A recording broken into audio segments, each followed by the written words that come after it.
It was supposed to be a quiet weekend away from the city. No phones, no noise, just me, my camera, and the English countryside.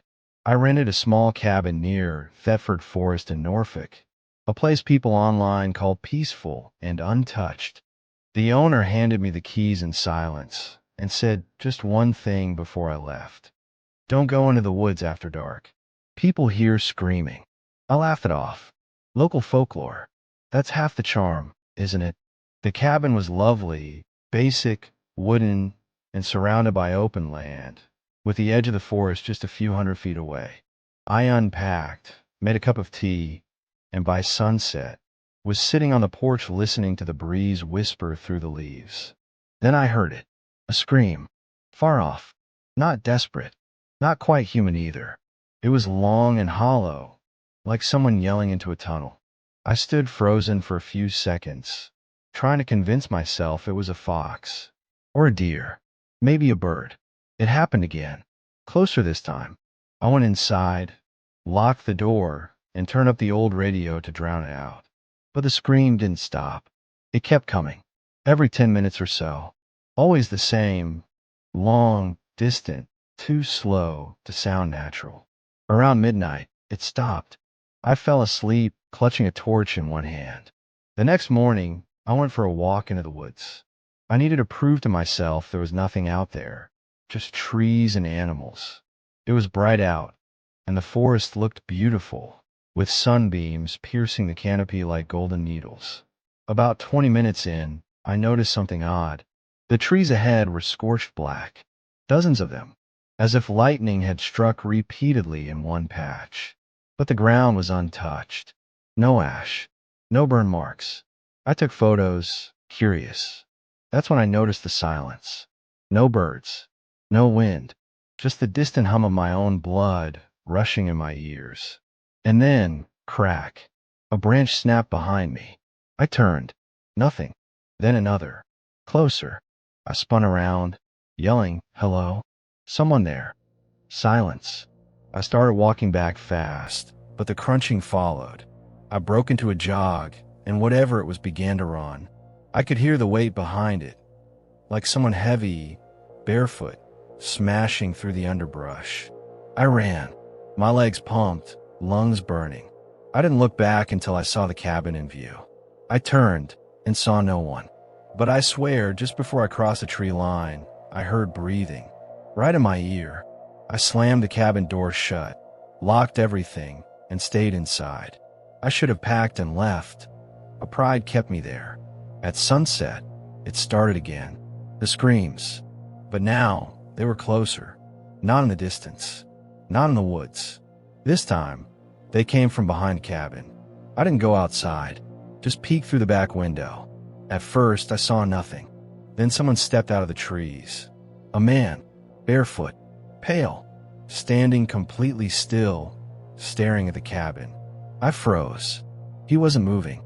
Then I blinked, and he was gone. No movement. Just gone. I called the police. No signal. I tried the landline. Dead. And then, I heard footsteps on the gravel outside. I ran to the front door, held the handle tight.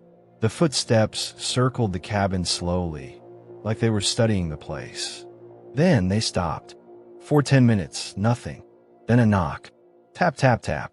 I couldn't breathe. Couldn't move. Another knock, on the window this time. I risked a glance. Nothing. Empty. Until the glass fogged up from the outside, like someone had exhaled against it. I backed into the bedroom and barricaded the door. All night I sat, shaking, torch in one hand, a kitchen knife in the other. At dawn, I crept out. No sign of anyone. I sprinted to my car, which I had parked on a gravel drive. The driver's side door was wide open. My bag was gone. But worse, something was written on the fogged-up rear window. Stay. I didn't. I drove straight to the nearest town and told the local constable everything.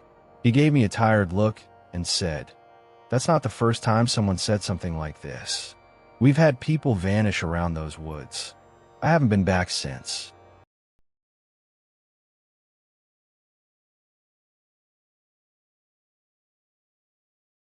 They say silence in the countryside is peaceful. But that night, silence felt like something was holding its breath, watching, waiting. I was driving through rural Lincolnshire, on my way to attend a mate's wedding near a village called Market Rossin. Google Maps rerouted me down a narrow country lane flanked by endless wheat fields, golden under the soft evening sky. My signal dropped soon after, and within minutes, I was alone under a dusky blue canopy, with nothing but the sound of birds retreating and the faint rustle of wind-kissed crops. Around 9 p.m., the car began sputtering. I pulled over, checked the tank full, but the engine was dead. No lights, no crank, nothing. I tried to ring someone. No service, and not a single car had passed in over 30 minutes. That's when I noticed a dim light across the field. A small, crooked cottage, brick walls covered in ivy, chimneys still puffing smoke. With no better option, I grabbed my torch and headed towards it. The cracked dirt path felt oddly hollow under my boots.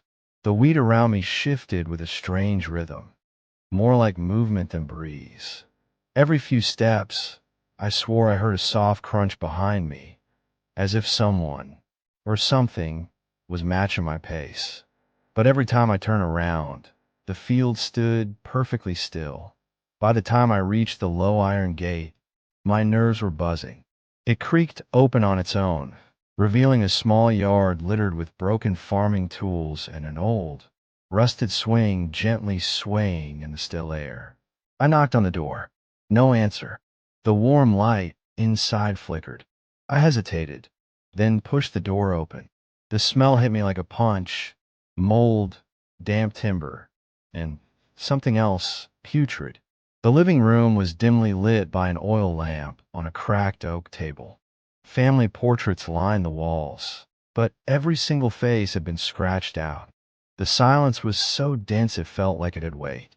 "Hello," I called. No response. Then, creak, floorboards above me shifted, followed by dragging footsteps. I should have left, but something urged me forward. The hallway was narrow, my torchlight flickering as I passed a large mirror. In it I saw myself, and a tall, dark figure standing directly behind me. I spun around. No one. But in the mirror, the shadow still loomed over my shoulder. A sudden slam upstairs made me flinch. I climbed the steps, heart thumping in my throat. The corridor was lined with closed doors, except for one, ajar, yellow light spilling out. I stepped inside. The room was freezing. An elderly man sat in a rocking chair, facing the window. His head was tilted sharply to one side. "Excuse me?" I asked. No answer. I walked around to face him. His eyes were wide open, glassy. His mouth agape, wax-like skin, dead. Then he blinked.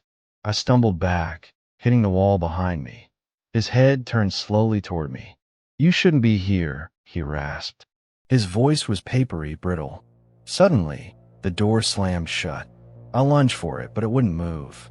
I saw him rising, joints snapping like brittle sticks. His limbs jerked unnaturally, like they hadn't moved in decades.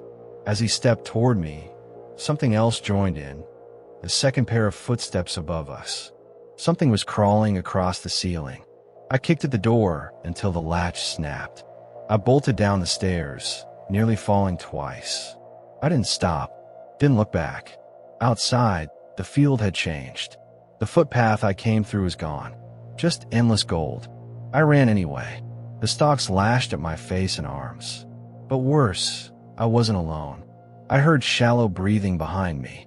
Then, I felt fingers graze the back of my neck. I ran harder. My lungs screamed. My legs felt like they were being dragged. I fell, face hitting the dirt hard.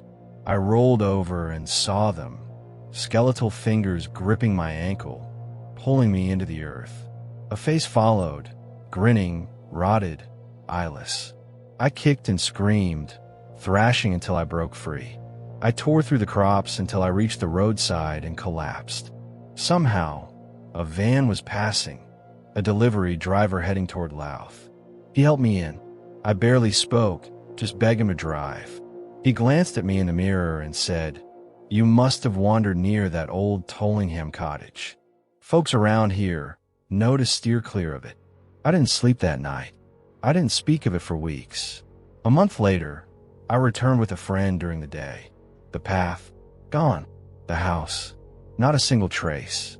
Just wheat, endless, waving gently in the wind.